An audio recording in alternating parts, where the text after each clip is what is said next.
এবার শান্তিবাজারে দুটি স্কুলেই দুঃসাহসিক চুরি। গতকাল রাতে শান্তিরবাজার মহকুমার শান্তিরবাজার মডেল বালিকা বিদ্যালয় এবং শান্তিরবাজার বয়েজ হাই সেকেন্ডারি স্কুলে দুঃসাহসিক চুরি সংঘটিত করে নিশি কুটুম্বের দল।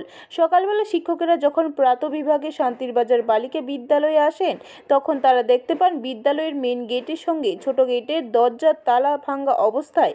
তারপরে শিক্ষকরা বিদ্যালয়ের ভিতরে প্রবেশ করলে দেখতে পান বিদ্যালয়ের প্রত্যেকটা ক্লাসরুমের অফিস স্টাফ রুমের তালা ভাঙা অবস্থায়, পাশাপাশি স্টাফ রুম অফিস কক্ষের প্রত্যেকটা আলমারি লকার ভাঙা অবস্থায়। বিদ্যালয়ের এই অবস্থা থেকে খবর দেওয়া হয় শান্তিরবাজার থানায়। ছুটে আসেন শান্তিরবাজার থানার পুলিশ। কম্পিউটার, ল্যাপটপ সহ বিভিন্ন গুরুত্বপূর্ণ সামগ্রী থাকা সত্ত্বেও নিশি কুটুম্বের দল নিয়ে যায় বালিকা বিদ্যালয় ছাত্রছাত্রীদের কাছ থেকে ফর্ম ফিল আপের জন্য যে টাকা সংগ্রহ করা হয়েছিল তা নিয়ে যায়। নিশি কুটুম্বের দল প্রায় 50 থেকে 50,000 টাকা চুরি হয়েছে বলে ধারণা করা হচ্ছে। অপরদিকে একই দিনে শান্তিরবাজার বয়েজ হাই সেকেন্ডারি বিদ্যালয়ে চুরি সংঘটিত হয় বলে জানা যায়। সেই বিদ্যালয়েও নিশি কুটুম্বের দল বিদ্যালয়ের অফিস কক্ষ এবং স্টাফ রুমের তালা ভেঙে বিভিন্ন সামগ্রী করে নিয়ে যায় বলে খবর।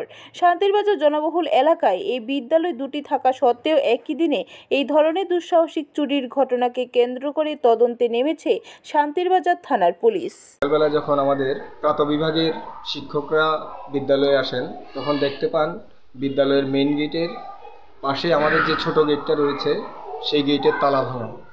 তারপর স্যাররা ভেতরে ঢুকে দেখতে পান আমাদের বিদ্যালয়ের প্রধান শিক্ষিকার কক্ষ, আমাদের অফিস কক্ষ, প্রাতঃবিভাগের অফিস কক্ষ এবং আমাদের বিদ্যালয়ের স্টাফ রুমের প্রত্যেকটা দরজার তালা ভাঙা।